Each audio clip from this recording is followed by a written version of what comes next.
So finally दोस्तों आप लोग देखोगे भी एक्मे सोलर ने अपने Q2 के नंबर डिस्क्लोज कर दिए जो हाल ही में आईपीओ हमें आते हुए नजर आया था। तो कैसे रहे हैं इसके रिजल्ट्स, चलिए देखते हैं। कंसोलिडेटेड स्टेटमेंट्स देखेंगे, all figure in rupees, million में दिया गया डाटा, अभी इसको करोड़ में कन्वर्ट करेंगे। ठीक है, यहाँ पर आपको क्वार्टर एंडेड और ये आपको 6 मंथ एंडेड रिजल्ट्स देखने को मिलेंगे। बात करें टोटल इनकम की या फिर टोटल रिवेन्यू की, तो करंट क्वार्टर में जो टोटल इनकम है वो क्या अभी 2951 मिलियन, यानी कि 295 करोड़ की इनकम है। जो प्रीवियस में क्या थी भी 340 करोड़ की, और प्रीवियस ईयर के सेम क्वार्टर में 356 करोड़ की इनकम थी। यानी कि year to year and quarter to quarter इसकी इनकम ड्रॉप हुई है। एंड हाफ ईयर से आप लोग देखोगे वहां पर भी जो इसकी इनकम है 783 करोड़ से 635 करोड़ पर हुई है, यानी कि इनकम वहां पर भी ड्रॉप हुई है। तो ओवरऑल इनकम ड्रॉप होते हुए नजर आई है। एक्सपेंस और देख लेते हैं, इसके जो टोटल खर्चे हमें देखने को मिले वो यहाँ पर देख सकते हो भी। करंट क्वार्टर में लगभग 38 करोड़ के एक्सपेंस रहे हैं, जो प्रीवियस में 37 करोड़ थे और प्रीवियस ईयर के सेम क्वार्टर में 33 करोड़। भाई देखो एक्सपेंस भी इसके बड़े हैं। अगर एक्सपेंस कम हुए होते तो बहुत अच्छी बात थी, लेकिन यहाँ पर क्या है देखो, रिवेन्यू भी टूटा है, एक्सपेंस इंक्रीज हुए हैं। और अब की बार हालांकि जो इसका एक्सपेंस है वो रिवेन्यू से तो देखो भी कम ही है, बट इसका जो प्रॉफिट है वो भी इसका ड्रॉप हुआ है भाई। तो चलिए देख लेते हैं भी नेट प्रॉफिट कितना है।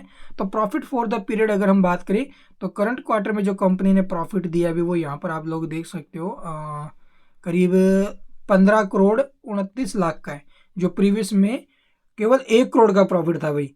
ठीक है, यानी कि प्रीवियस क्वार्टर से प्रॉफिट में जंप आया है यहाँ पर। एंड प्रीवियस ईयर के सेम क्वार्टर से कंपेयर करोगे वहां पर 38 करोड़ 62 लाख का प्रॉफिट था, वहां से आप लोग देखोगे करीब 50% के ऊपर में जो प्रॉफिट है वो ड्रॉप हुआ है। तो ईयर टू ईयर बेसिस पर प्रॉफिट्स में काफी बड़ा डिक्लाइन आया है। And quarter to quarter basis पर आप लोग प्रॉफिट्स इसका इंक्रीज हुआ है। और इसके अलावा आप लोग देखोगे अर्निंग पर शेयर यानी कि ईपीएस, ईपीएस हो रहा है अभी 29 पैसे का है, जो प्रीवियस में 3 पैसे था। प्रीवियस ईयर के सेम क्वार्टर में लगभग 69 पैसे इसका अर्निंग पर शेयर, यानी कि भी ईयर टू ईयर बेसिस पर रिजल्ट्स खराब है। क्यू ऑन क्यू बेसिस पर जो इसके रिवेन्यू वगैरह वो भी फिसले हैं भाई।